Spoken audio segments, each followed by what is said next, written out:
So why should you care about AI?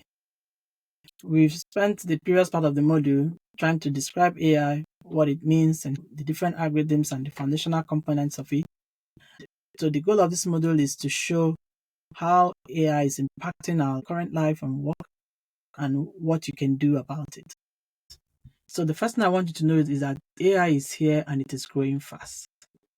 In other words, it's not coming. It's already here, even in developing economies. And so ignoring it is not an option. So we are going to look into some company use cases that surfaced during my research. And as we look into these examples, I want you to think and write down any ideas that come to your mind where you think this technology can be applied to move your own career or professional industry forward. So first of all, I want us to start with Access Bank. Access Bank uses AI to improve customer service and fraud prevention. They have chatbots and they also use it to flag fraudulent transactions if you bank with them. Now, think about MTN Nigeria. It uses AI-enabled network and service enhancements to make sure that congestions are managed properly and resources are allocated effectively in the network so that people can have the best quality of service when they are using their services. And think about Dangote. It's a big name in Nigeria. It enhances production efficiency and minimizes waste through AI-driven logistics. When it's distributing all the things that are coming from its manufacturing plants, it uses AI to track and make sure things are on time, trucks are monitored, and delivery is on point. Another thing that surfaced in my search was Jumia. So Jumia created the first e-commerce bot for personalized shopping in Nigeria, and it uses that for product recommendations. And the last one is InterSwitch. InterSwitch is for money transfer. It created an AI-powered chatbot that allows you to transfer money easily across Africa. I think it's called Simba Pay. Simba Pay is used for money transfer across EU and Africa, even without internet access. So these are very practical applications of AI in the economies, and so we cannot ignore them.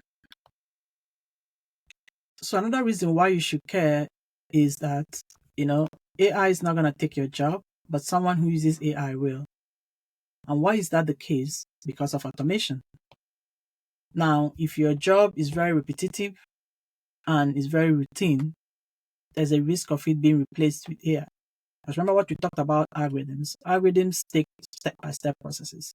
So any job that you can explicitly explain to a computer to do is at a risk of being replaced by AI. So think of things like data entry and customer support. These are very serious examples. Customer support agents are being replaced by bots. Data entry specialists are being replaced by AI systems that can codify these things. By CRM systems automated to be able to impute data automatically. Now, the other reason why you should care is because AI will make you more competitive in the job market. Because speed is a feature. Creativity and speed increases with AI. So think of the role of AI in content creation and digital design. Before now, you might have to sit down to do your first draft, your second draft, edit it, iterate it, and all of that. But with generative AI, you can do all of that in a couple of minutes or just very quickly, really, depending on how quick you work with it. So think about digital design. Think about even coding. Like things that could take you days, you can accomplish in hours. It's just your ability to be able to sit down and engage with the tools, and you see your creativity soaring high. So if you ignore using AI tools, it reduces your capacity in the job market. An employer will prefer somebody who already knows how to use AI tools if you were hiring to somebody who is ignorant of them. So it's important for you to acquire these skills to help you future-proof your career. Now, instead of fearing AI, use it to become better, faster, and more employable.